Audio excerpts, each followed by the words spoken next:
A'udzu billahi bismillah walhamdulillah wassalatu wassalamu ala rasulillah Muhammad bin Abdillah wa ala alihi wa sahbihi wa mawalah wa la hawla wa la quwwata illa billah amma ba'd. قال الله تعالى في كتابه الكريم أعوذ بالله من الشيطان الرجيم بسم الله الرحمن الرحيم رب اشرح لي صدري ويسر لي أمري wahlul 'uqdatam min lisani yafqahu qawli. Sadaqallahul azim. Ibu-ibu dan bapak-bapak, kita lanjutkan sirah nabawiyah bahwa nabi-nabi itu semua adalah uswatun hasanah. Maka sejarah Nabi itu yang dikasih tahu oleh Allah kepada kita perlu kita ulang. Dengan membaca sejarah dan tidak melupakannya, kita akan tetap bisa membedakan mana yang hak dan mana yang batil, mana yang benar dan mana yang salah. Kaum muslimin menjelang hari kiamat, apa nan dipapatahkan de orang awak tu kajadi taruh. Apa tu? Paga makan tanaman. Di instansia saja Pak, itu terjadi gini. Orang nan tahu je undang-undang melanggar undang-undang. Orang yang membaca pasal-pasal hukum melanggar hukum. Itu di orang awak namanya paga makan tanaman.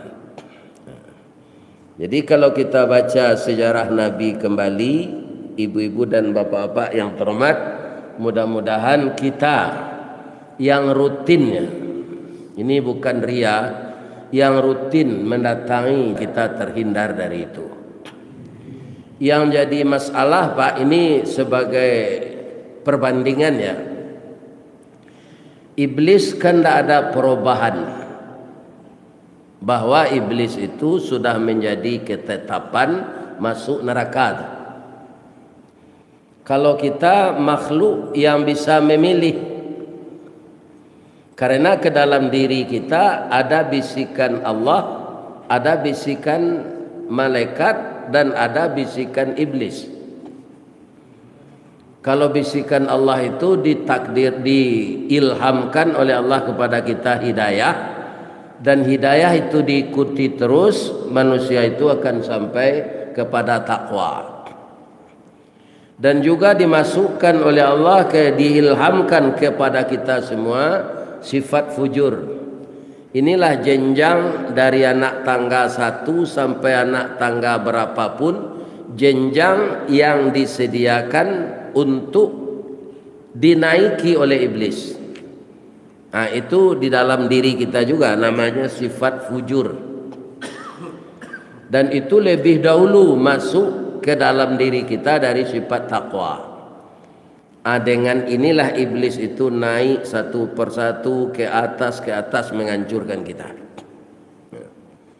Tapi iblis kalau dikaji sekarang itu sudah jauh beruntung dari kita. Pertama, ketika dia bertemu dengan Siti Hawa saja di dalam sorga, sebelum Siti Hawa dan Nabi Adam itu tergelincir, itu iblis sudah berumur 6.000 tahun. 6.000 tahun itu tinggal di Sarugo. Dia makhluk patuh dulunya. Kalau orangnya tinggal di surga 6.000 tahun. Kok masuk neraka nyo nanti selama-lamanya ndak baaleh. Nyolah mencoba 6.000 tahun tinggal di surga. Iya kan? Surga itu saja diwirid kita nan lalu diceritakan dek Nabi, begitu dibuka pintunya, ayat yang kita bacakan tadi, wa futihat abwabuha, dibukakan pintu surga tu, awak ke masuk surga. Atau buka pintu tu mencari isinya di dalam tangango sewak 70 tahun lo. Awak rancaknya tu. Nah, tapi 70 tahun di sana tu tidak sama dengan di sini. Nah, kalau 70 tahun. Kenapa? Karena satu hari di akhirat itu sama dengan 1000 tahun di dunia. Begitu indahnya surga itu. Hanya itu ni melekat. Ui, masuk naik. Orang kau itu sadonya. Sudah 6.000 tahun dia tinggal di sana. Nan jadi masalah awak kok mencari surga walum pernah umur pendek, ya kan? Mantiko lo. Ya kan? Masuk neraka nanti berapa ruginya. Ya kan? Umur aku kan pendek kayaknya kalau dibandingkan umur iblis tu Pak. Jauh pendeknya. Jadi kita hidup di dunia ini hanya bilangan detik kalau dibandingkan dengan akhirat. Dalam bilangan detik itu ada hidup orang berbuat onar saja. Ya kan? Tidak pernah sadar gitu. Dari dosa yang satu dibisikkan oleh iblis ke dosa yang lain. Sesudah itu dibisikkan oleh iblis dosa yang lain. Sehingga berkait-kaitlah dosanya itu. Kemudian dia meninggal, akan rugi. Jadi perbandingan kita, ya kan? Iblis kok masuk neraka nanya nanti, inyolah mencoba di dalam surga 6.000 tahun. Makanya Nabi Musa, ibu-ibu dan bapak-bapak, suatu kali bergembira beliau. Datanglah iblis ke Nabi Musa. Ya Musa, engkau itu kan kalamullah. Jadi Nabi Musa itu menerima wahyu bapak-bapak langsung saja dari Allah. Kalau wahyu itu keturun, atau kakinya lah melangkah ke bukit Tursina di lembah tua tu. Turun wahyu langsung dari Allah ke Nabi Musa. Kita tidak usah pikirkan bagaimana bahasa Allah kepada Nabi Musa. Bahasa Allah itu bukan bahasa Arab Pak. Itu salah Pak. Allah tu tidak ada sama jo alam cik je. Jadi Allah tidak mengecek je bahasa Inggeris, tidak mengecek je bahasa Piaman, tidak mengecek je bahasa Minang, tidak mengecek je bahasa Arab. Kenapa Al-Quran bahasa Arab? Karena Nabi Muhammad orang Arab. Jadi Jibril membawa dengan bahasa Arab. Nah, jangan kita pikirkan bagaimana Allah berkata kepada Nabi Musa, tapi Nabi Musa paham apa yang dikatakan Allah. Jadi Allah itu bukan dengan bahasa Arab berbicara. Ibu-ibu dan bapak-bapak, kata iblis, tolong tanyuan ke Allah. Ada je ndak kesempatan dia untuk bertobat? Mendengar itu gadang hati Nabi Musa Pak. Raso disiram ayam awan dan bak diureh peti santan. Samo je sudah makan ketan durian. Senang hati beliau. Pailah Nabi Musa aku sekali ke Bukit Tursina. Bertanya ke Allah, ya Allah, iblis mau tobat, masih ada ndak waktu untuknya bertobat? Langsung dijawab dengan Allah oleh Allah Pak. Kalau bahasa dalam Quran gua, innallaha tawwabur tawwab. Allah itu maha penerima taubat, tawwab. rahim dan penyayang. Saya terima tobatnya kalau dia mau tobat. Saya penerima tobat dan penyayang. Tapi ada syaratnya insyaAllah. Syaratnya ya Allah kata Nabi Musa, suruhnya sujud ke kuburan Adam. Balik Nabi Musa lihat. Iblis, engkau bertobat kepada Allah diterima dengan syaratnya engkau sujud ke kuburan Adam. Itulah bahasa awak. Sadang hidupnya dulu nak mau dan sujud. Ini ke kuburnya lah. Terima kasih Musa, engkau lah panik-panik. Pidek syaratnya itu tidak jadi dan taubat. Hati iblis. Ya. Jadi sampai hari kiamat nanti tidak ada lagi rencana iblis ke taubat. Maka dia akan mengumpulkan sebanyak-banyaknya teman untuk masuk neraka aja ninyo. Saya merasa dalam neraka itu seorang hanya kumpul lah kawan-kawan. Sedangkan Allah kawak magih tahu innahu lakum aduwwum mubin. Sia saja nya banyak apa? Iblis itu tunggal dia. Ya kan? Tentaranya syaitan. Syaitan itu baru jamak syayatin, banyak setan. Ditambah lagi dengan bermacam-macam keindahan dunia yang memukau manusia untuk mendapatkan itu dia berbuat kejahatan. Itu bapak-bapak ibu-ibu yang menggoda itu. Dan yang pertama itu iblis. Godaan yang sangat suka di iblis itu menerima laporan dari setan. Nampak yang sukanya mendengar orang cerai suami istri atau kadang nantinya dia bapak fikir-fikir lah ke cerai. Ada orang 4 pensiun lah gaik kau cerai. Kau cerai mati serupa mbok kan tak ada tu matinya bah lagi jawab tu kau diturut elok dalam kubur tu ketika hidup kau. Tapi kau serengkek mati aja nyo ianya kuburan orang kedua-duanya. Iblis memisahkan orang berumah tangga itu nampak yang gadang nanti. Kaum muslimin, ibu-ibu dan bapak-bapak, maka Nabi Musa berdoa kepada Allah. Dan diminta pertama itu Nabi Musa apa? Awak ko mangko sumpek pangan awak ndak mau menerima nan bana, malah bangi awak ke orang namanya nan bana. Apa nyebabnya? Dado ko sampi. Maka Nabi Musa doa pertamanya itu Rabbi syrah li sadri. Ya Allah, bukakanlah pintu dada saya ini, sadri, hati saya, kalbu saya. Karena apa? Masalah yang beliau hadapi berat.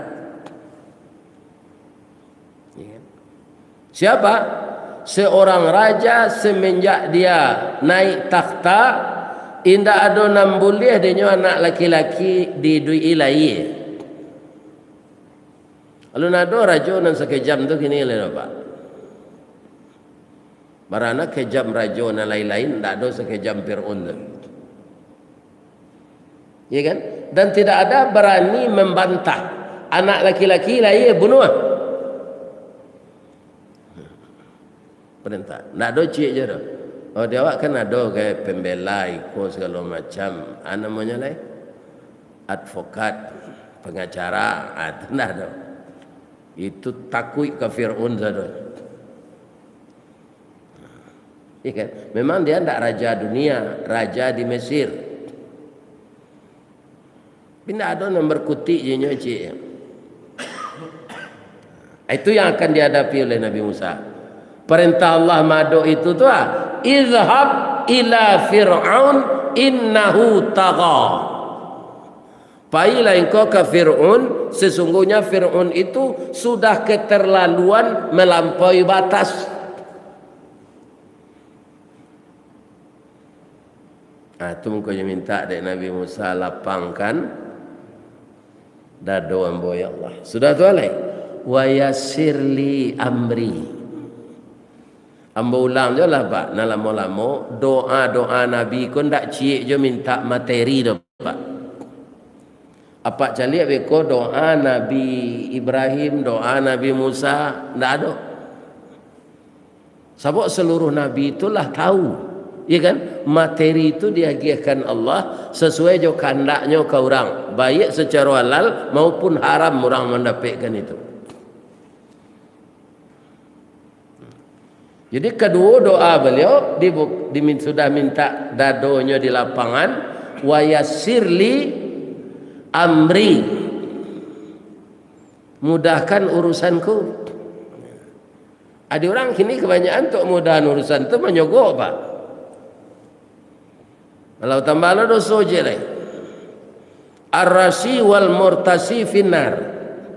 Orang yang menyogok, dia menerima sogok, masuk neraka. Untuk memudahkan urusan itu namanya terjadi gini. Coba bayangkan, kan? Sebenarnya minta kepada Allah, wa yassirli amri, mudahkan urusan. Sudah tua doa yang ketiga oleh wahlul uqdatam min lisani, pasihkan lidah hamba mengecek. Sebab nang dia doa rajo yang sangat tinggi wibawanya. Tak ada yang berkutik manusia lain. Anang disuruh Allah tu tak tanggung-tanggung apa. Innahu taqa, kecien kainyo kerajo tu nyolah melampaui bate mana. Anang kamu kecien ya Allah. Faqul halaka illa antazakka. Sampai kainyo pabilo wa angka mensucian diri dari dosa ang golai. Itu artinya tu.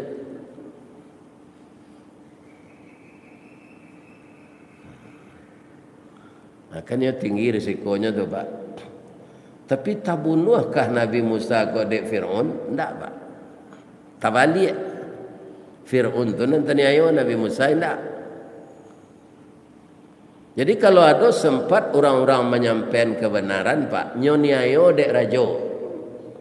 Biar rajo zaman dulu, biar rajo zaman kini. Ya kan? Para jemaah yang terhormat, orang itu dari sisi Allah menang. Saya berhasil membungkamnya, tidak bisa dia bicara lagi. Kan kadang hati orang tu. Di sisi Allah orang itu menang. Orang namanya ayo, kau kerja nama rasa dia kira. Tak cik je bisa orang lain membela. Sebab itu malik yau itu harus disadari dek manusia.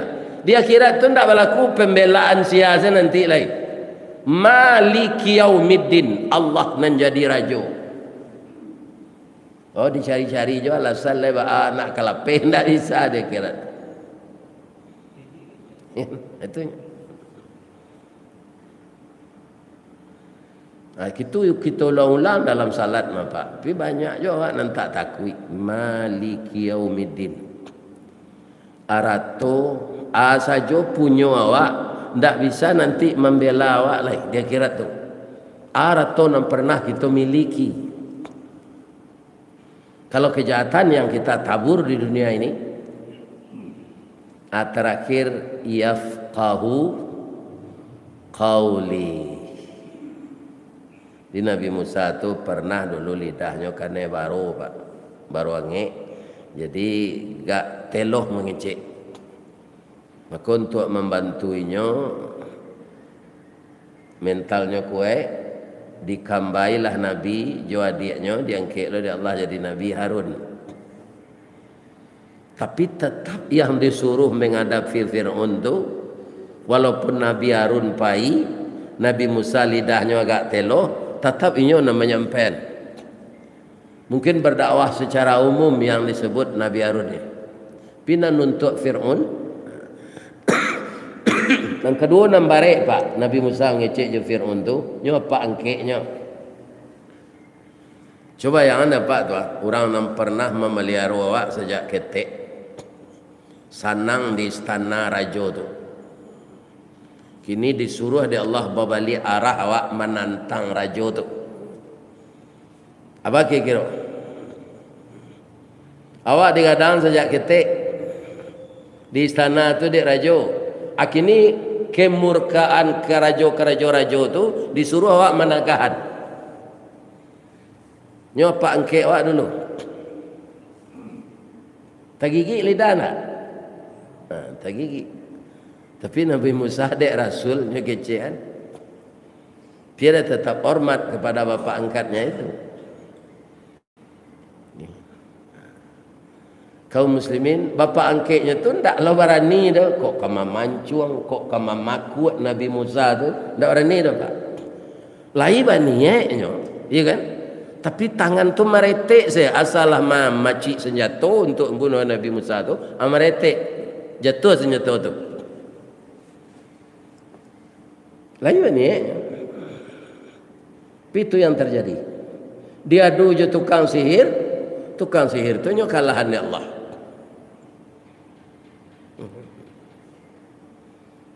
Artinya kecil orang wak menantang matahari menapiak mato padang. Kalau matahari ditantang buto mato, tap mato padang ditapiak luko tangan. Tapi itu harus dijalankan. Ba mangkona Firaun memelihara Nabi Musa tu, itulah keraja Allah pak. Itu gunanya sejarah kita baca.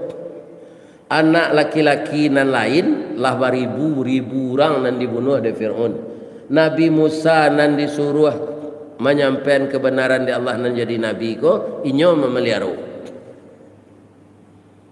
Itu harus kita dalami tu. Baso nambah kuasa ko ndak awak.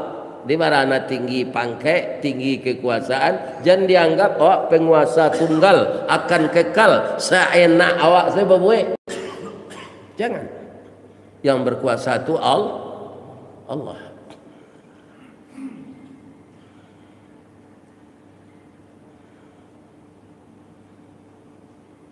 Jadi Nabi Musa ko di induknya disuruh oleh Allah. Anan mamungutnya tu istri Fir'aun dari tepi sungai Nil tu. Nah, istri Fir'aun ko indak punya anak.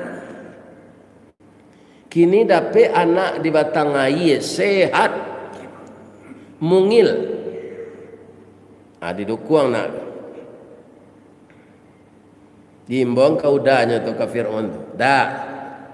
Tayo udahnya entah ndak lo tahu nama dah. Orang ko kelaki, orang ko ke macam-macam panggilan. Kalau orang gaib mau paling aneh pak, orang gaib berusi. Orang kan bapa mama, bauda, bagai ke suami ko baju. Induk mo ndak kalau lama masak nasi tu. Oi, makalai je. Oi, tak jalan tak bawa. Kau itu. Tapi anaknya 9. Ada orang bapa mama apa ini nikah ke Makkah, apa lihat sinan carai. Dah awak dapat anak di batang air kau dah. Jantan perusi. Tu baso tu. Jantan anak kau berusi, jantan dah, bunuh. Tak bisa anak laki-laki diberiani duit. Kita tak punya anak, kini dapat anak. Tu kau dah bunuh. Iyo, kok tahu orang mereka berakam malu ambo. Anak laki-laki lah ribuan nan dibunuh. Kini kamu pelihara anak laki-laki di istana. Yoda raja tu balai nak sambo melawan. Cuma kalau Yoda bunuhlah. Ambo minta cara hari kini. Mandanga kacara itu pak. Kambaga Fir'aun tu. Retik lututnya kajo janggui-jangguinya. Manga cara nak disabui dia nak sampai ke sinan dia udah ada. Bama kau takui nanya. Istrinya tu rancak. Nah ada orang di Jati kau serencak itu dah.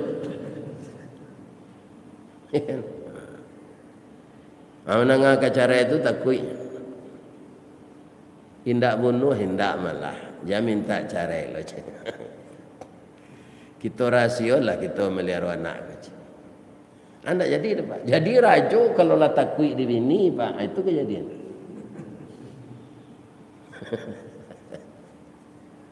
Tani ayo nantinya.